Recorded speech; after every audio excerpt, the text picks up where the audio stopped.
Michelle, that is very much the case. Anyone who has been down here for a Seahawks home game knows it is not supposed to look like this. It is eerily quiet. The idea, if you remember, was to get fans back into the stands, some fans, I should say, after the first 3 home games. But that is not going to happen, which, of course, is a huge blow for businesses and the overall landscape of SoDo.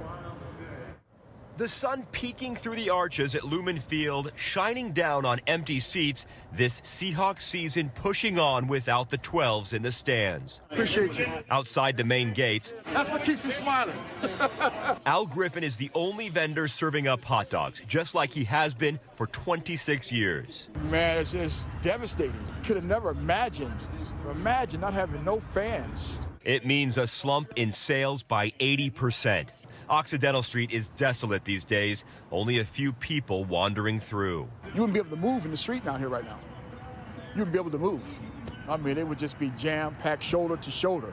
And now it's just all ghost town. A small but faithful crowd is hanging out with him on this Sunday, something Griffin is grateful for. I'm not sure if it will ever be the same. Down the road, Shane Quinn says he never could have prepared for this. I would say 90% of my business is completely been gone. He and his wife own Sluggers, a staple here for the last 23 years. The only way that we've been able to make it is my landlord has been very forgiving because we've been here for so long. And just earlier this week, the pandemic dealing them the worst it possibly can. My wife's father just passed away 2 days ago, COVID-related. To say it hasn't hit close to home, it's hit all the way close to home. And we're still here working because that's what he would have wanted. Quinn, like Griffin, digging deep for that strength to keep going, finding optimism where others might not. I know brighter days are ahead.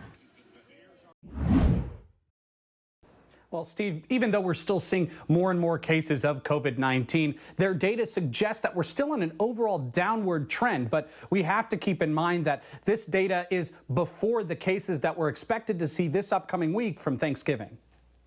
Looks can be deceiving. We're not seeing the curve getting steeper, but it's still at very, very high levels in our community. Washington joins the rest of the country in a continual rise in COVID-19 cases, adding stress to hospital workers and public health as a whole.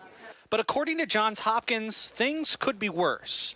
This map shows each state. If a state's in any shade of red, they're seeing an upward trend in COVID-19 cases. States in green are showing a downward trend. As of right now, we're in the green. We always hope for the best and we plan for the worst. Nigel Turner with Tacoma Pierce County Health says this doesn't deserve a celebration just yet because most doctors expect numbers from Thanksgiving to go up sometime later this week. I think we need to treat the day-to-day numbers very, very cautiously. Which is exactly what this data is analyzing by looking at each state's cases per 100,000. We remain deeply concerned about our situation. Secretary of State John Weisman echoes Turner, saying we can't rest on our laurels. To each health official, a downward trend shows the measures put in place are working. We must hold steady and continue to make the choices we know will work to slow the transmission. Because this green could turn to colors similar to our surrounding states if Thanksgiving turns out to be as troublesome as it's predicted to be. But as I say, we always hope for the best. You know, this is a tragedy hitting our community. We want to bring this down as soon as we can. Could be a grant away. Right now, struggling small businesses are scrambling to meet a December 11th deadline, each hoping to get up to $20,000 in grant money. The Working Washington grants are part of the CARES Act funds, and KOMO Suzanne Fawn gives us a closer look at who's applying and why. Restaurants, bars, fitness centers, just some of the businesses hit hardest in the latest round of COVID-19 pandemic closures. And now Washington State is stepping up, hoping to help. There's money available, and so we're encouraging, especially all of our businesses here in South King County, to apply and to apply early. Businesses like the Teacup Cafe in Des Moines. We have boba tea, smoothie, and also some Vietnamese food, sandwiches and soup. Like so many others, the small businesses had a tough time. At the beginning of the pandemic, we closed for about almost 3 months. Owner Ben Tran hopes a Working Washington grant for as much as $20,000 can help him with rent and payroll. We really hope that we can get the grant so we can we can maintain the business. At Ada's Technical Books and Cafe in Capitol Hill, business is slower. Mars Maynor oversees operations of both Ada's and Fuel Coffee. It's not the silver bullet, but it helps. For the last round, we got about $8,000 for fuel. Maynard says cash grants for small businesses make a difference. His businesses will apply again. It can be the difference between making it 1 or 2 more payrolls.